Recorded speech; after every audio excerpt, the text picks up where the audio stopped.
All right, so all recruitment is influence. So if you have a pen, write this down, even if you've written down before, all recruitment is influence. And some of you who are just starting to, like some of you said before, you're just starting on agent attraction. And you're like, I don't know if I have any influence, right? Like I'm newer to real estate. It doesn't matter. You know how to influence people in your life. If you're a real estate agent, if you've sold a home ever, you understand influence. And if you've never sold a home, you're like literally a brand new agent. And in your life, just look around. If you have, kids, significant other, friends, anything, you probably have influence. You have more than you realize. It's built into the fabric of like being a human being is understanding influence. So all recruitment is influence. And that'll help reframe for some of you guys. Recruitment's not a dirty word. It's not. It's influence. And so, Ruby, your question was, agents that you don't know too good, right? Can you reach out to them, a soft touch? It's a lot easier if you're already in relationship with someone, right? How many of you guys know that like recruiting someone when that you're in relationship is significantly easier? But if you're not in a relationship, you can still recruit them. Could you do something for me? I muted you up, Brandon. I don't know if that was for us or not. But you can still recruit someone without being in relationship with them or being in rapport. You have to learn what their hot buttons are. And you got to start with value. So Scott, I'm going to put you on the spot because I've said this like 16 times. And I think you even put it back on Facebook. What are the only 2 reasons someone won't do business with you? You're on mute. You got to unmute yourself. They don't see the value or they feel threatened. They don't see the value or they feel threatened. Those of you who've never heard that, we'll unpack it for a minute. But how many of you guys have raised a show of hands? How many of you have heard that before? Heard me say it. The only 2 reasons why someone won't do business with you, they either don't see the value or they feel threatened. So in the world of recruitment, the threat is like feeling obligated or forced to do something before they're ready. So we're going to talk about today how you remove that threat in a recruitment standpoint. And in terms of the value, Ruby, when you're talking to someone, the agents you don't know that well, you're just like, I don't know these people. As long as you understand what their hot buttons are, you can still give them something of value. Even if you don't know their hot buttons, you can kind of vomit value on them. But that's why EXP gets a bad name. Because I'm not going to read this guy's name, but I'm going to read to you from LinkedIn.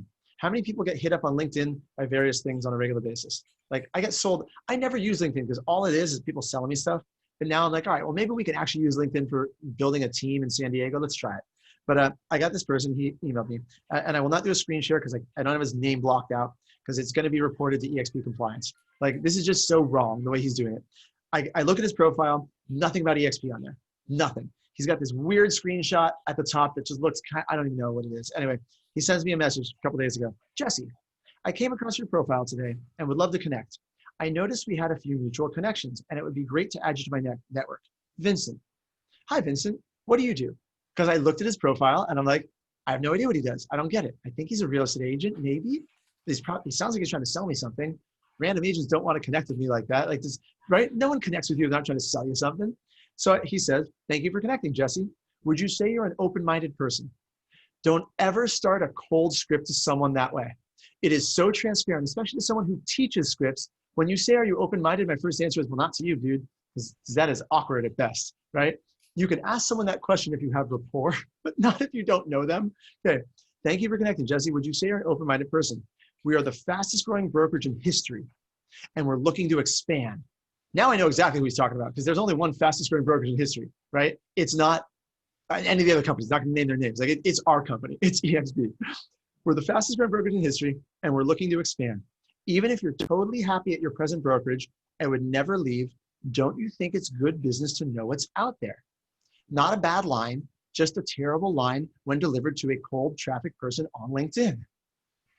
Like if my buddy was on the phone, was like, Jesse, look, even if you're happy where you're at with your present brokerage, don't you think it's good business to know what's out there? I might say yes, but not to some person I don't know with a weird looking profile and weird looking picture. Like dude's a creeper. I'm like, I don't know what's going on. So he continues, would you be open to a conversation? Signed, his name.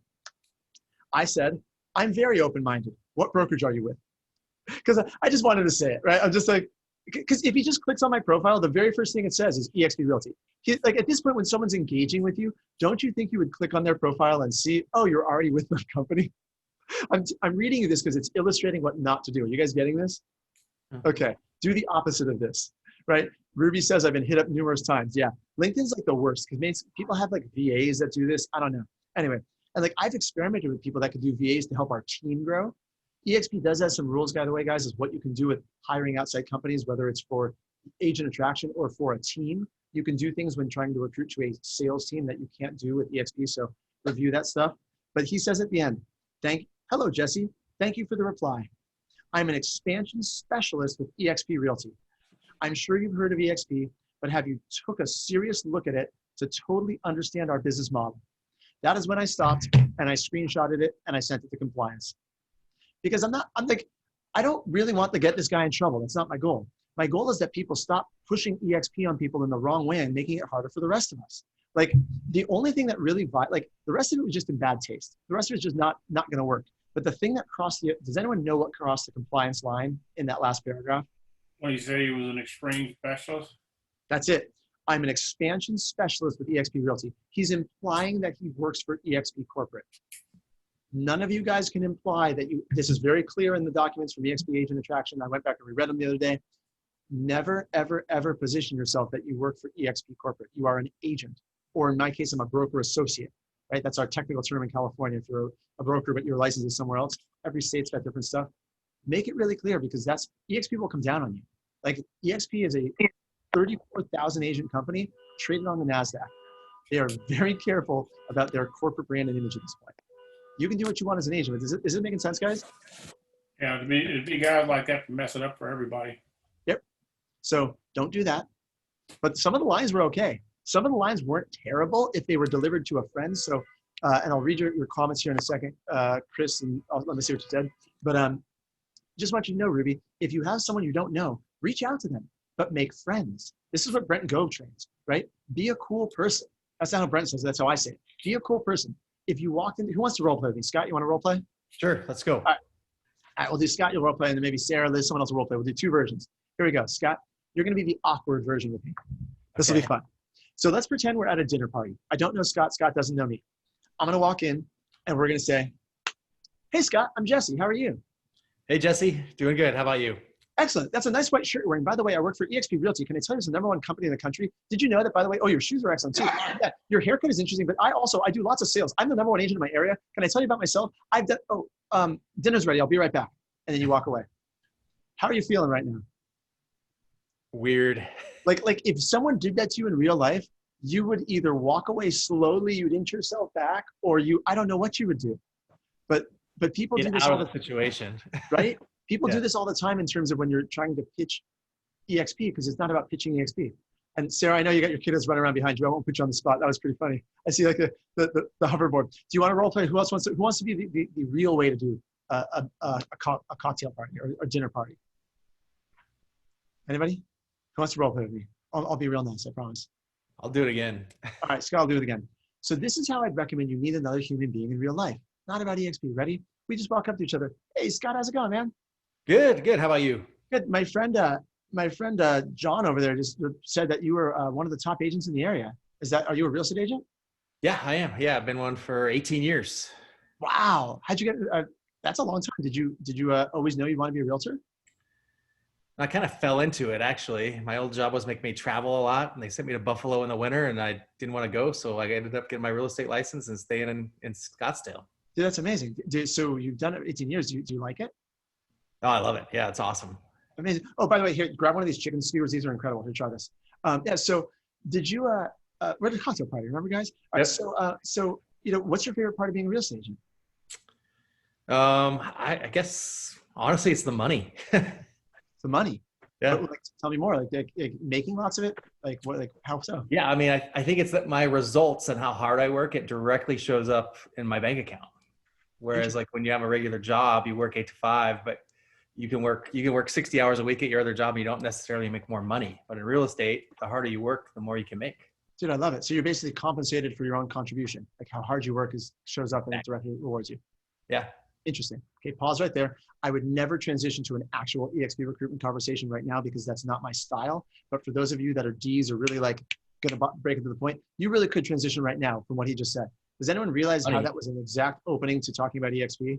Yes. Like it's a little awkward. I would build a little more relationship first, but for the sake of time on this role play, like I wouldn't want to do it. I'd still be friends with him. We'd talk. I might not even talk EXP at this first party. I might just be friends and follow up later. But don't wait too long. That was the mistake I made when I first joined this company. I thought I needed to get way deep in relation with people, and then someone else would recruit them. Right?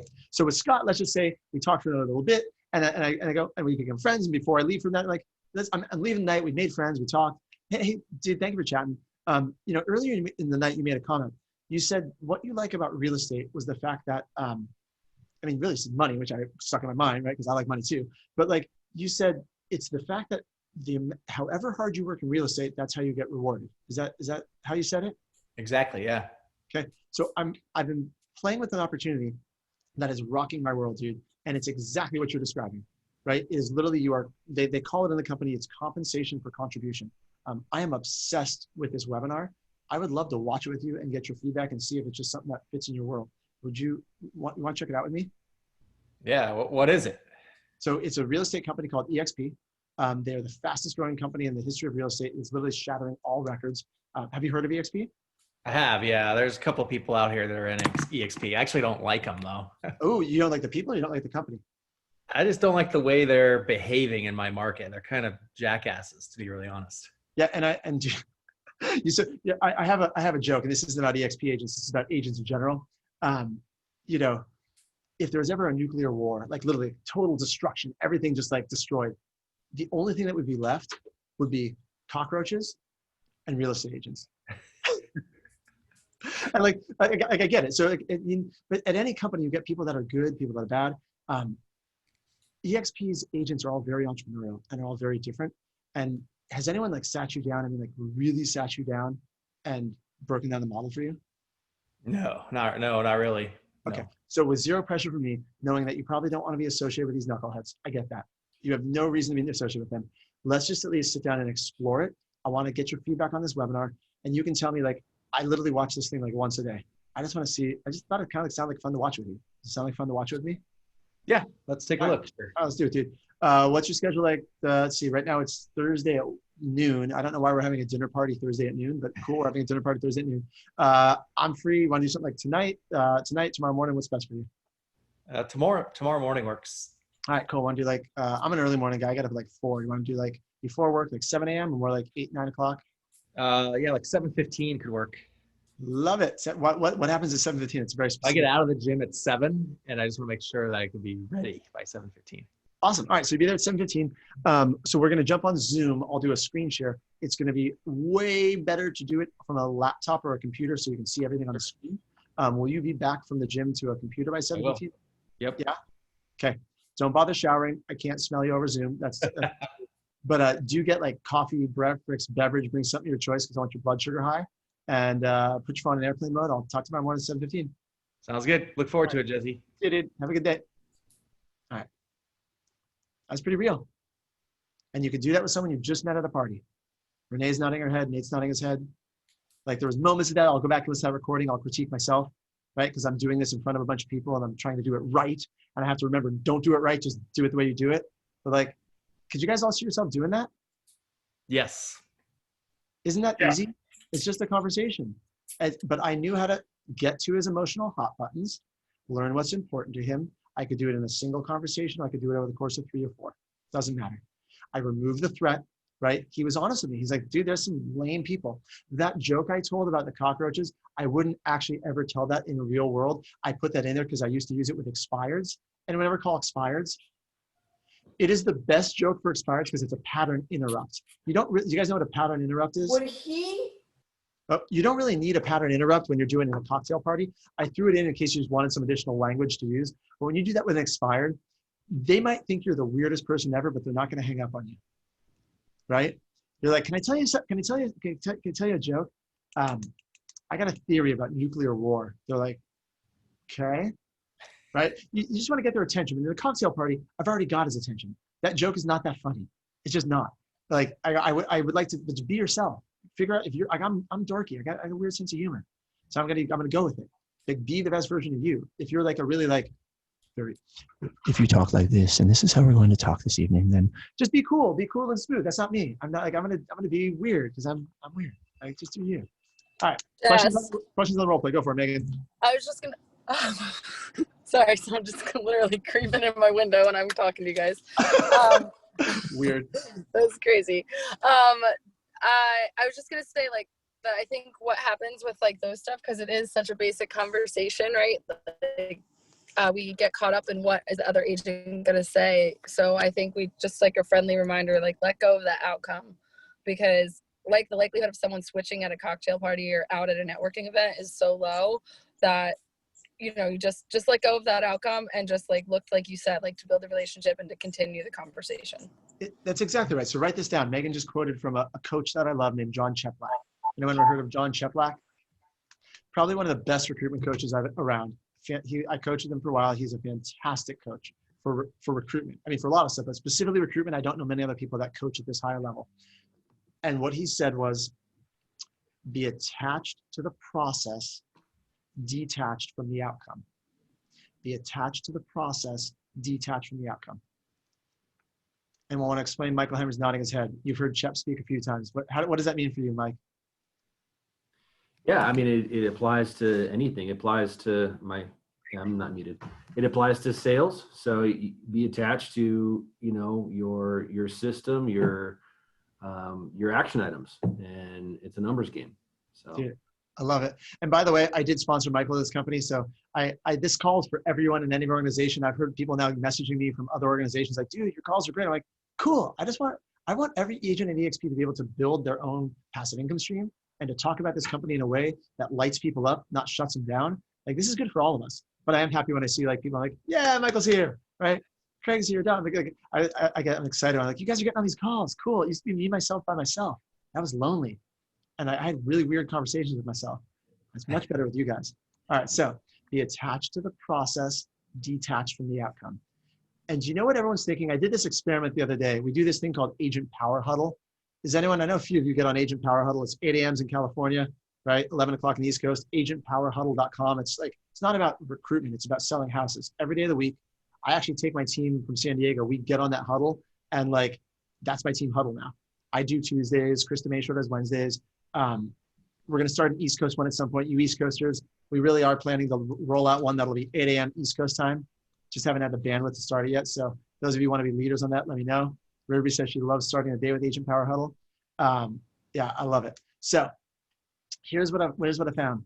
I did this on Agent Power Huddle. All right, everybody look at someone else on camera. Look around the screen. Everybody look around the screen. Look at the people there. Look around you. Look around you. Okay. All right. Look at everybody else. All right, now stop. As you were looking around everybody else and then you stop, what did you just start thinking? Does anyone else feel self-conscious other than me? I just directed all the attention to everyone else. And when you're looking around, you're really looking at other people. When you stop, then immediately goes back to yourself. You're like, I wonder if I look okay. What if my hair's right? How's my teeth? Will you guys acknowledge anyone else did that besides me, right? Look at yourself to make sure you look okay. How many of you, when I just said you have something in your teeth, just check your own teeth? Just now as I said that, you're like, is my teeth okay? At least 3 of you did. I saw you, right? Everyone is worried about how they look. They're not worried about how you look. No one cares what you say when you're talking recruitment. They're worried about how they're looking in their own head. They're all in their own head, just like you're in your own head. And so what's in the role play I did with Scott, what was the worst possible outcome? Like catastrophe. What would have been the worst outcome, Scott? I say no. And what are you saying no to? Are you saying no, Jesse's a terrible human being? I don't want to watch your dumb webinar, dude. I got better shit to do. You don't want to watch my dumb webinar. You might not like my joke. You might think I'm not that funny, but you're not saying no to me, Jesse, the human. You're saying no to a webinar. And remember, there's only 2 reasons why someone won't do business with you. They either feel what? They either feel threatened or no value. Or don't see the value. So when someone says, I don't want to watch your dumb webinar, which one do you think it is?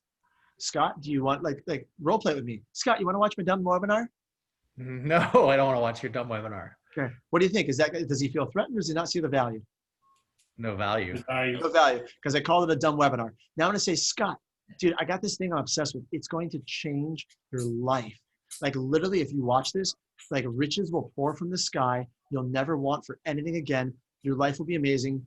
Sunshine and rainbows for the rest of your days. Will you watch this webinar with me? Yeah, let's do it. No, say no. Say no. Oh, no. Okay. Well, tell me it's a dumb webinar. Say, I'm not going to watch your dumb webinar. I'm not going to watch that dumb webinar. Okay. What do you guys think? In this particular scenario now, type it in the box. Is it because I didn't illustrate enough value? Does he feel threatened? Do you not know? What do you think? Type it in the box. I feel threatened. Mark says he feels threatened. Okay, I like it. Why do you say he feels threatened, Mark?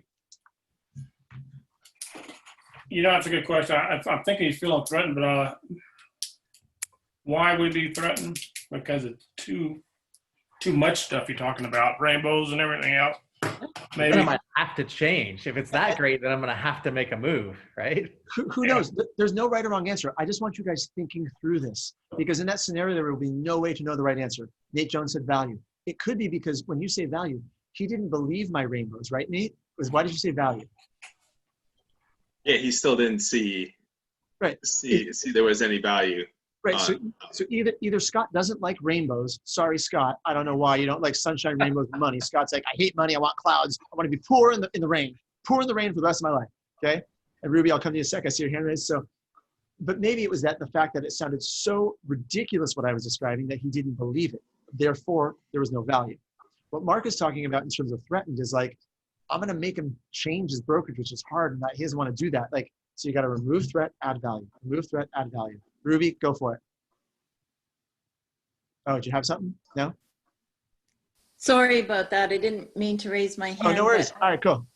I also think some agents, and myself included, we don't want to be sold. Some agents or some people? And by some people, I mean all people. All people. Well, Like, I know. Watch this. Ruby, watch this. Everybody, raise your hand if you like to be sold. Liz likes to be sold. In case there's one person out of 22 people who are on here live, in case you're watching the recording, one person raise your hand out of 22 who likes to be sold. And Liz, we can dive into that. There are people who do like to be sold, but there are those people. In general, thank you, Eric Keegan typed it in. Eric, we're just quoting Chet Black a lot today. Eric Keegan typed in the box. Everyone wants to buy. No one wants to be sold. Yep, that's it. Everyone wants to buy. No one wants to be sold. They want what we've got, guys. Write this down. Write down this affirmation. Even if you've written this 1,000 times, I keep giving, when I'm giving coaching on agent attraction, I give the same advice over and over again. And this week, it's like, it comes in themes. Write this down, put it on a Post-it, stick it on your computer, stick it on your forehead, tattoo it on your wrist. I don't care where you write it. But I want you to say this so many times over and over again that you believe it. Some of you don't believe it yet, but I believe it. They are all, who knows the last word? Coming. That's it. They are all coming. They are all coming. And I don't really mean everyone. I don't think we're going to topple the entire real estate industry and there'll be 0 other companies. It's not realistic. But I mean everyone, everyone you know is coming. Because if you don't know them, they may not be coming. But everyone you know is coming to EXP. It's just a matter of time. And when you believe that, back in this party scenario that we talked about, right? Back in this party scenario, it creates a scenario in your mind. You have a belief where you're not worried about them saying they don't want to watch your stupid webinar because you know you're giving them a gift. You are changing their life. You really are. How many people believe, show of hands again? So if you don't have a gallery view, put it on gallery view. I'm going to prove it to you right now. How many of you believe EXP either has or will change your life? Raise your hands. Okay. And keep your hands up. Keep your hands up. Everybody has or will. How many people, it's already changed their life? Keep your hands up. Is that powerful? Like, you want to screenshot that? Go for it. You want to do it like that? Remember that moment when you doubt yourself, when you're talking to someone and you're worried, what are they going to say? What if they don't like my stupid webinar? And I know that's not really what you're saying, Scott, but like that picture, you are allowing them to have a gift that they would not have otherwise. All right, so we're right halfway through the call. I want to show the beginning for Mark, who said, how do I begin? Well, begin at the beginning. It's the best place to start, says Dr. Seuss, right? But what is the best place to start? Here's the beginning. I like Scott's the only one who caught that. The rest of you guys, like 2 a.m. this morning, you're going to sit up, be like, I get it. That's a Dr. Seuss thing. Begin at the beginning. It's the best place to start. All right. Or is it Alice in Wonderland? It's one of those things. Here is Brent Gove Resources. All right. Oh, it's actually changed. It's now BrentGove.com. Brent Gove Resources is now BrentGove.com. Here we go. All right. Here's Brent Gove dancing on the stage. Ba, ba, ba. You are, Mark, going to go up here to the top to Agent Attraction and then Training. And here on your screen is a bunch of things. You want Brent's 4 simple steps to success. Here is the handout. I'm going to right-click, copy the address. I'm going to put it into the chat box for those of you who want to see it later. Let's see here. Where's my chat box? Chat. No, I'll do it in a second. All right. Unless somebody already did it for me. Thank you, whoever did it. Here's the handout. because I've created my own trainings and versions of this, but none of them have been as simple as Brent's. This is as simple as it gets because it's literally going to take us 2 minutes. Number one, make a big list. And we're going to go through for some accountability, those of you who want it in a minute. Number two, call and ask them for the opinion on this new model, right? Be enthusiastic. If nothing else, if you learn from Brent Gove, just get excited. Really, like Brent will tell you, I'm not the best salesperson on the planet, but I am the most excited. He'll tell you that. Maybe not in those words. I don't know. He has some version of saying that, but like he just gets excited. And then have them watch the modelexplain.com. Mark, have you watched the modelexplain.com? Yes, Cool. Watch it again. I have. Write this down, guys. Watch it until you can teach it. Watch it until you can teach it. Okay. Then get them on a Zoom call with your sponsor or your sponsor or your sponsor. I call it your grand sponsor now. Your sponsor, or your grand sponsor, or your great grand sponsor, because it kind of makes me laugh, right? So these are called a three-way call, and we have a whole nother recorded training on how to set up three-way calls. But he's got some other tips here. But that's really it, guys. I'm not going through the rest of it. You can read the document. I want to do some accountability. If you do not want accountability, turn your camera off now. But people on the recording can't see you guys on the screen. Don't worry, you're fine. So if you want accountability, let's check it out. This is really, really light. Step number one is to make a list, 100 names plus. Raise your hands if you've made a list of at least 100 people. Okay, those of you who not, you know where to start. And I'm going to be really honest. Ready for my transparent moment? My RevShare group is currently 284 agents, and I have still never made a list. Oh no. I don't have a list. I literally don't have a list because you know what my list is? Because I'm weird again, and this is where I know I've got a little bit of a competitive advantage. I've done nothing but be nice to real estate agents for 16 years. I do. Like I know that gives me, like I'm able to do things because I've just been a coach and a trainer without asking for anything in return for the last 10 years. I was who I was. So some of you guys need to play catch up and make deposits into the business equity accounts of the people in your world. I'm just channeling Cheplack all day today, Eric, right? He's easy to quote. Cheplack says you make deposits in the business equity accounts of the people in your world. It means doing nice things for them, right? But this is the mistake I made early on. I thought I had to keep making a lot of deposits. You really don't, because EXP sells itself once you connect it to their hot buttons and take their defensive wall down. But you make a list of 100 people. My list is literally my Facebook Messenger, my cell phone, my text messages. Like I only talk to realtors. Does anybody else only talk to realtors? Okay, if you only talk to realtors, you don't need a list. You literally just I just start looking through my phone and that is my list. But that's why I'm weird. I realize that. That's why I skipped that step. I now have a CRM.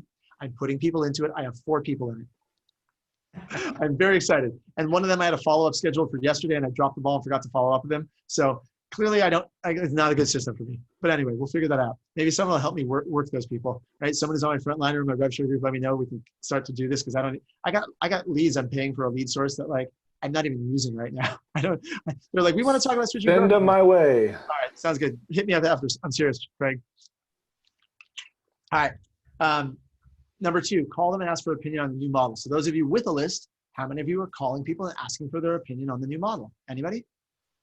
Raise your hand if you're doing that. Kind of. Kind of. Okay, that's where you're A getting. question for you, Jesse. Go for it, Chris. How long does this stay a new model? Forever. How long is the and guys, I don't care if you're religious or not, but how long has it been the New Testament? Good point. I'm just saying, like the old model is what was been, and so if you has anyone watched the video 3 Napkins, right? The original Gene Frederick version where he trained, like there's certain lines in that video that he doesn't repeat in other videos. And I've watched it so many times, I've memorized almost all of it. I actually have a script. I have it transcribed and typed out if anyone wants the script for 3 Napkins. Let me see if I have it right here. 3 Napkins scripts.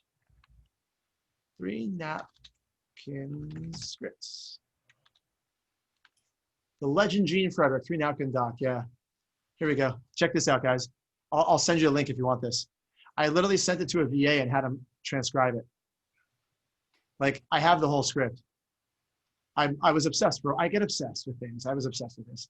So I pretty have most of it memorized. There's the link to it. Let's see here. Share. Let's see here. Share. Copy link. Anyone with the link on the internet can view. Perfect. All right, here you go, guys. It's in the chat box if you want it.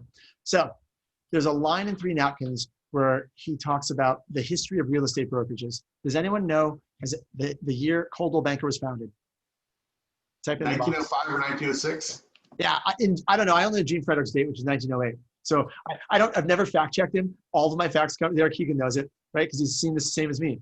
Because Gene says it just like this. I literally can hear his voice in my head. He says, look, he lays out all companies, the structure of it, and he says, look, this has been the history of all real estate companies for the last 100 years, since Coldwell Banker was founded in 1908, right? Since Remax was founded in 1973, since Century 21 was founded in 1972, I did them backwards, right? Since Keller Williams was founded in 1984, they're all the same. But I know those dates because when I'm talking to people who like dates, doesn't it sound impressive like I know what I'm talking about? Doesn't it sound like I have instant credibility? For over 100 years, that sounds cool. But when I say when Coldwell Banker was founded in 1908, do you guys know, by the way, the first names of Coldwell and Banker? Does anyone know? Those are two real people. You know first names? I know Colbert Coldwell. I don't remember Banker's first name, though. Right. No one does. And that's the point. Because they came together and they created a brand that was bigger than them. This is what you guys are all doing right now with Agent Attraction. You're literally taking time out of your schedule of selling houses to go build a true company, to build an asset. And maybe people remember Eric Hegan. I don't know. Maybe let's remember Hegan. Maybe they won't remember anything at all. Just remember the dude in the red shirt who made a ton of money and impacted a ton of lives. It doesn't matter, right? But this is the whole thing. So when you watch these videos, founded in 1906 per Wikipedia, awesome, Chris, thank you. I will change my story. I will not quote Gene Frederick. I will quote the real Wikipedia, right?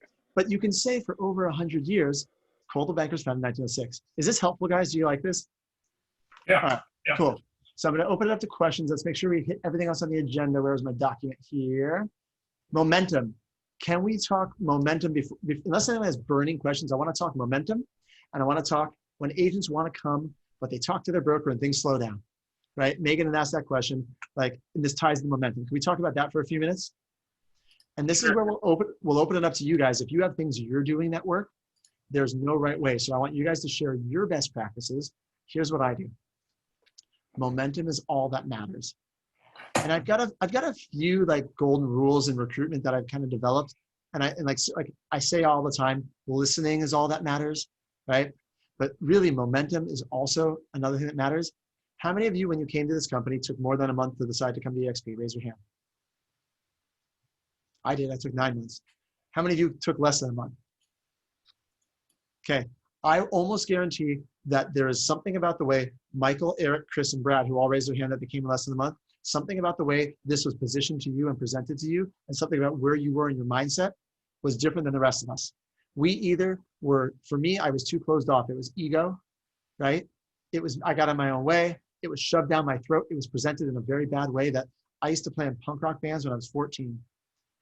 I had long black hair in the middle of my back. Hard to believe, right, guys? Like, I still got a drum kit off camera over here. I got a guitar over here. I want to be a rock star. And when anyone tells me, who's seen the movie Dirty Dancing? What's the best quote from Dirty Dancing? Anyone know? Nobody puts baby in a corner. That's it. No one puts baby in a corner. So when people come at me with anything and they're like shoving it down my throat, I'm an automatic no. I'm almost a yes to everything in life. Like, that's just me. I will literally take a meeting with anybody. You want to talk to me? Cool, let's do it. It drives my wife nuts sometimes because she's like, well, you never save any time for yourself. Like, she loves me. She's supportive. But she's like, gotta learn like some self-care. I'm like, I know. But like, I'll talk to anybody. I will. I like people. I'll talk to people in the elevator, at the street, wherever. So if you're a yes to everything, but yet when someone shoves it down your throat, you're a no, that means it was presented to me badly. And the gentleman who presented to me, I'm not faulting him. He didn't know any better. He was just doing the best he could with what he got. And he literally sent me videos over and over again. How many of you were sent an EXP video before you joined that you did not watch? Raise your hand. Well, it took me over a year, and my presenter was this guy named Jesse Zagorski. And he's right. And he's right. You know why? Because you were one of the first presentations I went on, and I will admit it, I was not that good at the beginning. I wasn't. But I will say on my defense, if you are trying to onboard a big team, right, and I'm not going to use this gentleman's name who just spoke in case he wants to remain anonymous, but he is on my front line, and his team culture might have been broken when I came into that meeting. And so when you go to any change or decision-making point, it's going to bring the pain point to the front. And it wasn't his fault that his team was broken. There were some other things going on behind the scenes. I'm not naming any names, but do you agree with me? I agree with you. Yeah, my team was already way out the door. So someone dangled $30,000 in front of my sales manager to jump ship. So they already had made up their mind they were going before even Jesse got there. Yeah. So has anyone, and like 1 minute or less, because it really doesn't matter, but it's just kind of funny. I just want you guys to know that I'm human. Not only am I human, but I've failed more than you. Guarantee I failed more than you guys. I like failure. I fail a lot, but I probably succeeded more because I fail so much. Like that's how you learn. So I did a presentation to Don Mowry at Halloween. Does anyone know, has anyone heard this story? Do you know what I was wearing? There's a videotape, there's a Zoom recording of this, by the way, which I will never share, but I might share it at some point. Does anyone know what I was wearing at Halloween a couple of years ago? And I did this. Costume, was it a Star Wars costume or something like that? It was a Batman costume. Yeah. But it wasn't like any Batman costume. I have a 5-year-old now, so back then he would have been 3, and he was in love with Batman. So I went all out and bought like the $300 Batman costume. I'm talking it's like head to toe silicone latex. Like it was hotter than heck. And it was pretty hot in your office back then. His office is like a industrial converted like office space. It's a rad building, but like it was hot as heck in October in Riverside, Inland Empire, California. And I am dripping sweat in this Batman costume, like literally dripping. And I realized within 1 to 2 minutes of starting the presentation, because Dawn had told me, it's like, yeah, it's Halloween. My team's gonna be all in costume. I'm like, you really want me to come in costume? I will come in costume. Yeah, it's totally come in costume. Dawn was in costume. One other agent was in costume. Everyone else, not in costume. Maybe one other one out of like 12 people. And I realized within a minute or two, I'd made a very, very, very, very, very, very bad decision. But I was stuck. And I had no, and what's the country song? The only way out is through or something like that, right? When the devil's chasing you, keep on going. Like I just kept going. I had my EXP slides and I kept clicking slides and I kept talking to them and it got straight hostile. Like at first they were polite to me. They were like, but then it got like, they were like, this. And as soon as one person started asking questions, like I've played in bands most of my life. I know when the crowd's about to kill you. Like they turned on me. They turned quick. They didn't have, if they had beer bottles, they'd be throwing them at me. And these are the lessons you can take away from this. This is what I learned. Number 1, write this down. Control your environment.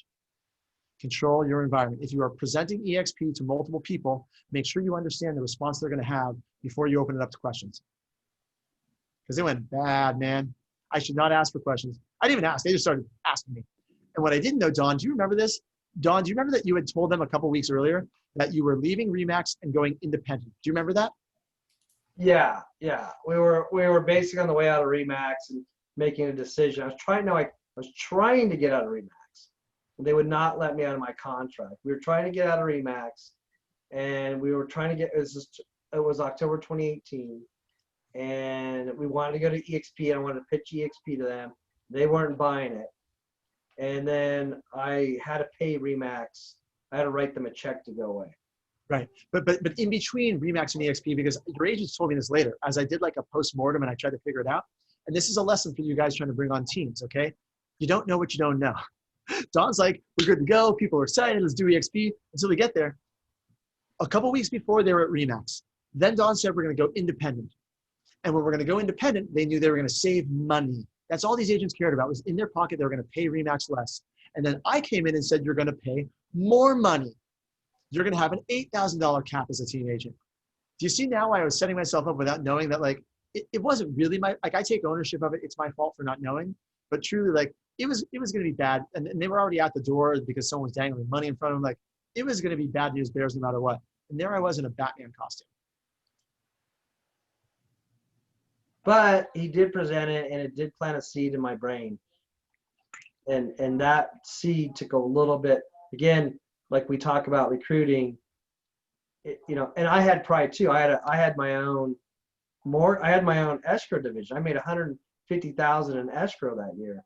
So I was like, oh man, I'm gonna join EXP. I got to give up my escrow piece of it. I mean, I'm really got to take a step back to take a leap forward. But I came to the conclusion. I don't know why I'm going here, but for me, if you're recruiting a team, I solved my escrow piece. I was able to figure out a revenue share plan with a different escrow company. Still not, it's about half of what I was making, but I had to take a step back to make a leap forward. And for me as a team leader and a person, it was always my production. It was always like, I got to wake up the next month and I got to do another 10 deals this month. I got to wake up and do another 10 deals. And then I started thinking about it and I said, well, my escrow component, I make money off of, it's not going to make money unless I produce the 10 deals, the 10 listings. So I'm always going to be chasing this rat And and I'll tell you my story, but I've been an appraiser and a broker for 30 years. And I'm not saying I don't have money in the bank. I've got 7 rental properties. I've got money in the bank, but there's no way I could ever retire. But Don, pause here for a sec. Here's what I want people to do. If you don't know Don Mowry, Don, would you be open to people talking to you? Yeah, of course. Right? Like I'll let him finish his story, or he can do a whole thing on it. But like when you hear stories like this, because I want you to tell, like in a couple sentences, like, tell the story. But as you listen to stories, this is why I want you to hear this. I want you to think about, how can I take part of the story and go tell it to someone who might be thinking of joining EXP, right? It doesn't need to be your story. You could use Don's story that becomes your story. And don't say it was you. Don't say, I own an escrow company, but you can say, hey, I have a friend at EXP, or I know this guy. This is why you listen to stories like this. Does that make sense, guys? All right, keep going, Don. So if you're like pitching a team, I pitched. I got 2 teams I'm pitching right now, but it's a little. You got to convince the whole team, right? And that's the hardest thing, because you got to go to this team and now say, hey, you're going to be on a 80-20 split. How does it make sense for them? Right, and I'm going to pause you there because we have 13 minutes, and this is a good topic for next week. So someone remind me, because when you say convince the team, there's no convincing anyone of anything. You have to make sure the team sees value, right? That's what you mean, right, Don? The value of the model. And the biggest value for the team leader for me, and Chet Block will tell you this too, is that the team agent will stay with you for 18 months. After 18 to 24 months, they're going to jump ship. Now you spent all this time teaching them, training them, putting them through the process, and now all of a sudden they're out the door competing against you. With the EXP model, it allows you to build that rev share and keep that person, and build yourself a lifetime of income versus a temporary get up and do it again next 30 days. But I can do a whole thing next week. I know you can, and you're really good, and I love it, and I'm really, really proud that I sponsored you. I'm like, yeah, Don's done so good. Like, I'm out. I don't need to do anything else. Don's going to take over. All right, so I really want to address Megan's question about, they want to come, but they got to talk to their broker. Write down this term, guys. It's called future pacing. Who's heard of future pacing? All right, cool. Do you know how to do future pacing in a recruitment context? Right? Future pacing, in case you don't know the definition, it means you're going to tell someone what's going to happen and how they're going to feel before it actually happens, so that you can control their feelings in that moment. I'll say that again slowly, because it sounds like voodoo stuff, right? You're going to tell someone what's going to happen and how they're going to feel when that happens, so that you can actually help influence how they're feeling before it even happens. Right? It's kind of like what Don was talking about, with like Inception. When I came to Don's office and I did that terrible presentation, I planted the seed of an idea, which grew and grew. Go watch the movie Inception if you want to learn how to do this. Right? The weird sci-fi movie. I'm kidding. All right. So here's how you do it, Megan. When you talk to an agent and you know they're going to go talk to their broker, I always end that meeting, because I always set my next step. I always end that meeting by future pacing. I know you got your kiddo with you, so I won't make you role play. You're welcome to role play with me if you want. Otherwise, I'll do it with somebody else. Who do you want me to role play with? Listen, I could do it with the baby in hand. Go ahead. All right. We'll see if it's possible with the baby. If not, it might be hard. the baby's adorable, though. All right, let's try it. I'll take it. No, it's fine. That's all right. Okay, you want to do it? I don't mean to send your baby away. I love your baby. All right, so here we go. All right, so Megan, it sounds like you're really digging EXP, correct? Yeah. Okay, so next steps, we're gonna fill out the application, right? It's not gonna notify your current broker. It's not gonna notify your current broker. It's not gonna transfer your license. You're gonna take about 15 minutes to fill out the application, and then once it's done, you have 30 days to transfer your license. Does that make sense? Yep. Okay. At that point, since you told me you love your broker, I respect that. Once you fill out the application, at that point, then we'll go ahead and you can talk to your broker. Make sense? Yep. Pause the role play. Do you see how, first of all, I'm doing it a little different than you may be doing it? I'm having them fill out the application first, get it approved, because it creates a psychological obligation. I'll literally say, if I need to remove the pressure, filling out the application does not commit you to moving your license. It's just getting you approved in the system, gets you a copy of the independent contractor agreement so you can review it. That's the next step in the due diligence process, right? So it's not going to tell your broker, does not commit you to move your license. But once you complete that, you'll have 30 days. That's when you want to go talk to your broker. So right now, from a point of procedure, is that a little different than what you've been doing? Yeah. Or is that the same? Yeah. Okay, so let's just say we do it that way. And let's say they don't want to let's say they don't want to fill out the application. Like, I don't even want to fill out the application. You can't take away the pressure. They're like, I can't even fill out an application. I have to talk to my broker. They're like my father, brother, sister, mother, whoever. They mean the world to me. They've taught me everything. They gave me thousands of dollars. I love them. I love them. I love them. I have to talk to them. 2 ways to handle that. Number 1, repeat and affirm. Megan, I totally get that. And frankly, if you didn't love your broker, you probably wouldn't be there for this long, correct? Correct. So I want you to talk to them, but I gotta give you a heads up. You may not get the response you like. Okay, so here's what's going to happen. 2 things. Number 1, maybe they're open-minded. Maybe they support you and they're like, you know what? Good luck. We wish you the best. If you ever want to come back, come back. That's one scenario. Here's the other scenario. Because, I mean, first of all, let me ask you a question. Are you going to this broker to get approval or to get their opinion? Do you want them to give you their blessing or do you want them to tell you if this is a good decision or not? What's your reason for going to the broker? I just feel like I owe them that. I've been there for so long. Absolutely. So it's more out of obligation. Like you're coming to so no matter what your broker says, you're coming to EXP. Is that correct? Yeah. Yes. Okay.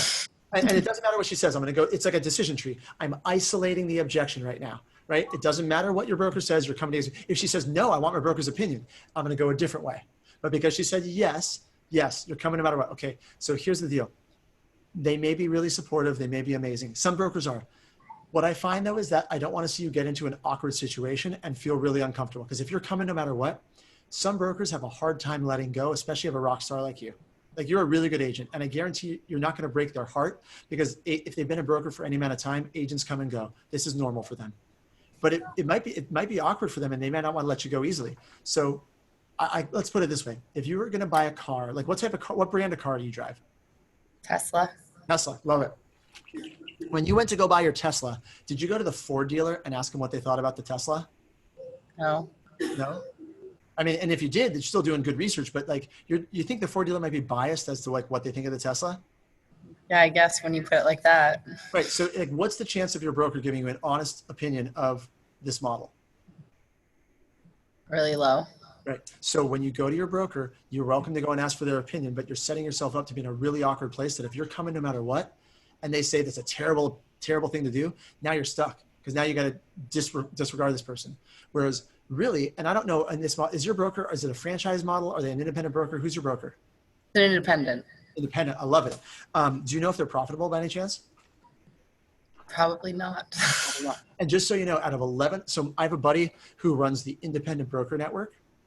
And out of 1,100 independent brokerages in this country, guess what percentage are profitable? Without the broker owners, if they take themselves out of production to not selling houses, guess what percent? Guess really, really low. What percent do you think is profitable? Is it 5? Less than 5%. 1,100 brokerages, less than 5% are profitable. So you're probably right. Your broker is not profitable. They're trying because they love agents. Here's what we're going to do. When we fill out the application, if you need more than 30 days, we can actually get you a letter of intent if you need longer. But if you fill out the application, when you go to your broker, instead of asking for their opinion, why don't we ask for their opinion? Because really what we're looking for is their hot buttons, and maybe you'll actually be able to recruit your broker and still be connected to them. You can bring them into EXP and then still actually benefit from everything they do from here on out. Would that be cool? Yeah. So let's work on that. Okay. But like, do you see now how I've set her up? This is future pacing. I've literally walked her through step by step by step. She's filling out the application. She knows what we're going to do.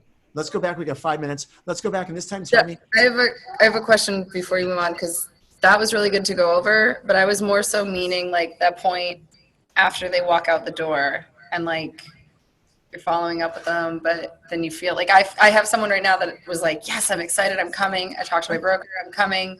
Okay.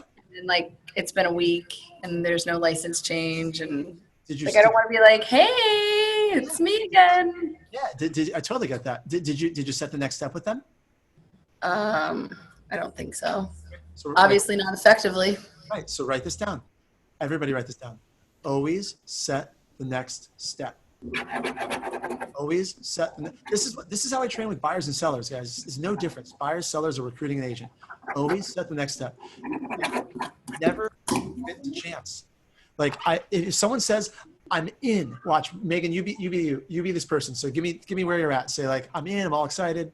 I'm in. I'm so excited. I can't wait to switch over. Awesome. So what's your next step?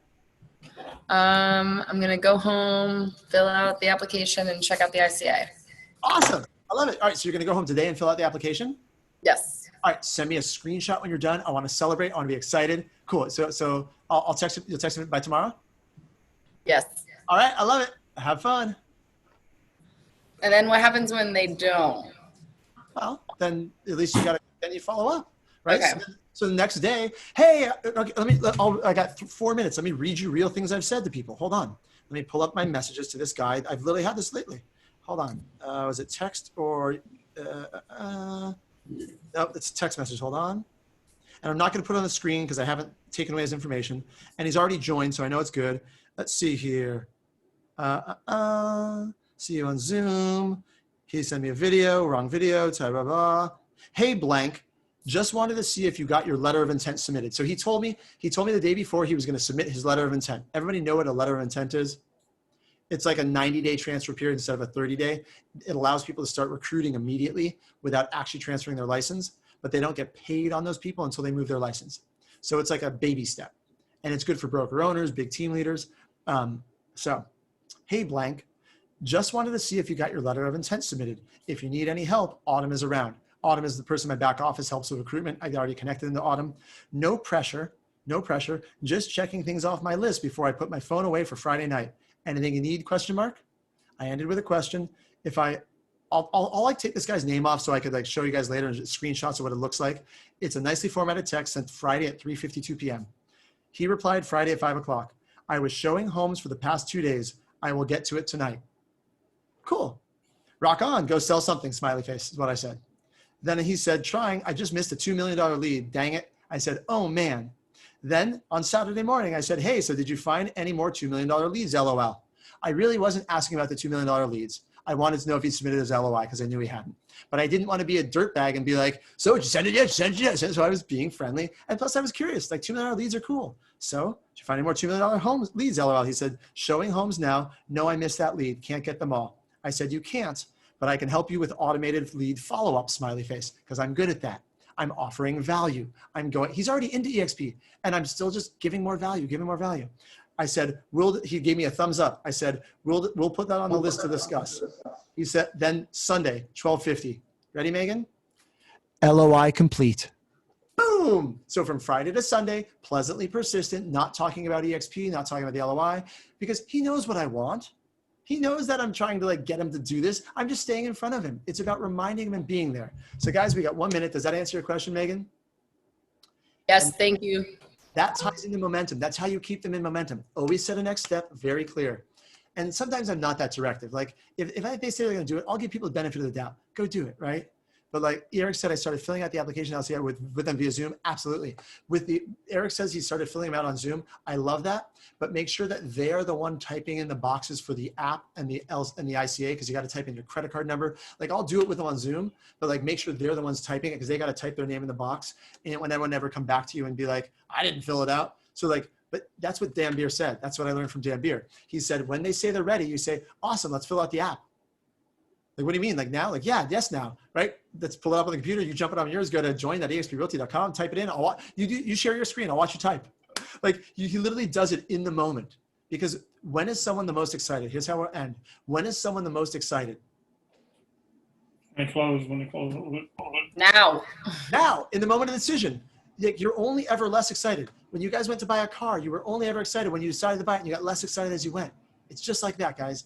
Every one of you on the screen right now is little by little becoming an amazing recruiter. Some of you are already really good and just getting better. Like, thank you for being here. The fact that I know your faces and I know your names now, whether you're in my organization or not, shows me like, dude, you're on this journey with me. This is fun. Let's go do this. Let's go build something rad. You guys excited? Yeah. Thank you, Jesse. That was awesome. Thanks, Jesse. Hey, Jesse, let me add real quick before you end this, though. I agree with Eric on filling out that application with them because there's some confusing questions on there that they need some help with, and you don't want them to make that mistake because we started doing that with our onboarding. We were letting them fill out the application by themselves, and they were like, man, we're just getting lost. We don't know what's going on. So now we make it a point to where we're either there with them or on Zoom, but like you said, they're the ones filling it out. So I'll take it one step further. Doing it with them is the right move for almost everybody. The confusing questions are typically, what's the agent equity program? So I tell people in advance what that is. But what I've done is I recorded Loom videos that are walk through step-by-step the application.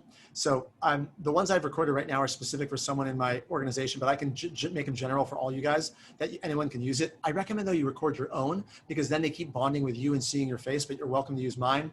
I'll redo it. Liz, you like that? You're pointing at the screen. This is what I learned from building an empire, right? I know we're over time. You got to go, but right, building an empire. It's on my desk. It never leaves. Write this down. If it doesn't duplicate, don't do it. If it doesn't duplicate, don't do it. So if you have the bandwidth to sit down with every person and fill out the app, do it. I'm at the point now with my organization. I added 54 agents in the last 30 days to my rep sugar. Like, it is like taken off. When I say I'm going to be at 1,000 in a year, I will be. Like, that's, and only because of you guys on the screen who are starting to take off. Like, it's not me, it's you guys. So when you have that many people, you got to duplicate in a different way. But yeah, filling it out yourself works until you get to the point where you got to automate and then just watch this video. Cool, talk to you later. Ask me if you have questions. Here's a link to my calendar. And then actually, and Mark, what I did is I used a person in my back office to be the human capital to like help with it. So they still get that feel. I send the group Facebook message to them in Autumn. So she answers all onboarding questions. Great. That's my solution. All right, guys, have a good day. I'll hang for a couple, you know what, we're over time. We'll wrap it up. But if anyone has questions, I'll hang for a minute or two because I love this and I got nothing right now. So I got like 5 minutes and wants to hang. Otherwise, can I just compliment my crew, because 5 of the people on this call today are out of our office. So way to go, Flagler people. It doesn't make you proud when you see the people, you're like, that's my crew here. Like, they want to learn, they want to do this. I love it. We call them our kids. And I call this our family. Like, you guys are all part of the family, whether you're in our organization or different lines or wherever, it's all the same family. I love it. Love it, love it. Anyone else got anything before we wrap? Bye, Liz. Bye, guys. Everybody waving. Sean, Renee, Dean, Eric, Justin, Nate. That's funny. Thank you, Jeffrey. You're welcome, guys. Mark, welcome to the family, man. Enjoy. Bye, guys. Hey, Jesse, one more question here, or at least one step further on that last point. What, I guess, obviously, in the example you gave, the guy ended up signing his LOI within the week or within the 2 weeks there. What has been your process when it goes past that? Because basically, I've had a couple of people now where, you know, like you said, did it very wrong at the beginning, didn't set the next step complete or effectively, and then kind of put you into chase mode. So I guess what's your type of process in re-engaging those people into the conversation or circling them back in? That's a really good question, Joseph. And the quality of questions you ask determine the quality of your life. I'm telling you, that was a really good question. And I would call that like the reset, right? You're almost starting again in a way, because at some point in time, it's like too long goes by. Maybe it hasn't been that long, but we still think of it as a reset. You got to go back to their hot buttons. You got to figure out for each person what's important to them. And guess how you figure that out? You ask them. Don't tell them, ask them. Hey, just checking in. How's life? How's biz? Right? Like I send that message all the time. How's life? How's biz? Right? You just want to see how things are going. And if you think that they are falling off because they got too much pressure, like I start to develop an intuition when there is too much pressure. If you don't know, take the pressure off anyway. Hey, by the way, we don't even have to talk EXP. Just checking in. How you doing? Are you doing good? How's your business? Right? Anything new? And then figure out a way you can illustrate some value. If you're not a coach yourself, I don't know if you're a newer agent, experienced where it is, someone in your organization is an experienced agent, plug them in, or a podcast you listen to, or an article you read. This is where you want to just start to look at tools in the world, and you hear someone say something and they might say, man, this is good, but I'm tired. I've been working out a lot and I'm just not recovering. Oh, dude, I saw this thing about recovery from exercise, and you can go Google it. It doesn't even matter. Just be helpful. I can tell the way you're listening. You are a helpful person by nature, correct? Yeah. Take the pressure off and add value. It doesn't have to be EXP related. Let EXP, okay. And then they'll come back to EXP. Yeah, no, makes sense. Cause yeah, it was, it's probably been to the point where it's, a couple months, and it really happened that, I have 3 or 4 in mind where they're all excited, right? But they got too quote unquote busy. They all do significant production, but then they're just got too busy, burned it. And it's like, hey, I don't want to keep bothering you, right? Like, because that's not the way we want to go about it. Right. But it's like, I know you were ready to jump ship, and now it just got backburner. So stop bothering them. I'm serious. Yeah. Like they just Exactly. don't. If you bother them, if you think you're bothering them, you probably are. Like Okay. if you seem like a very genuine person. Some people can't pull this off. No offense to some people, right? Just like some people, generically. Like if your goal is only to recruit them and you don't care about them as a person, don't pretend to care about them as a person. It's going to come off inauthentic. I have a feeling you can come across genuine because you are. It's just who you are. So just say, hey, forget EXP, just how you doing? Just go back to being friends. Go back to whatever, or be genuine and say, hey, you had expressed interest in coming to EXP a while back. If something has changed in your world, I respect that. That's no problem. I just want to know, so I'm not driving you crazy. Is it still on the table? I say things like that all the time. And then I know where they are. And it's the same with buyers and sellers. Do you ever have a buyer or seller change their timeline on you? Yes. Same thing. You can do it with a buyer or seller. You can do it with an agent. Same thing. Is that helpful? Yeah, that was awesome. Appreciate it. You're welcome. All right, guys. Enjoy your day. Good to see you guys. All right, buddy. Ah. Thanks. Bye, Jesse.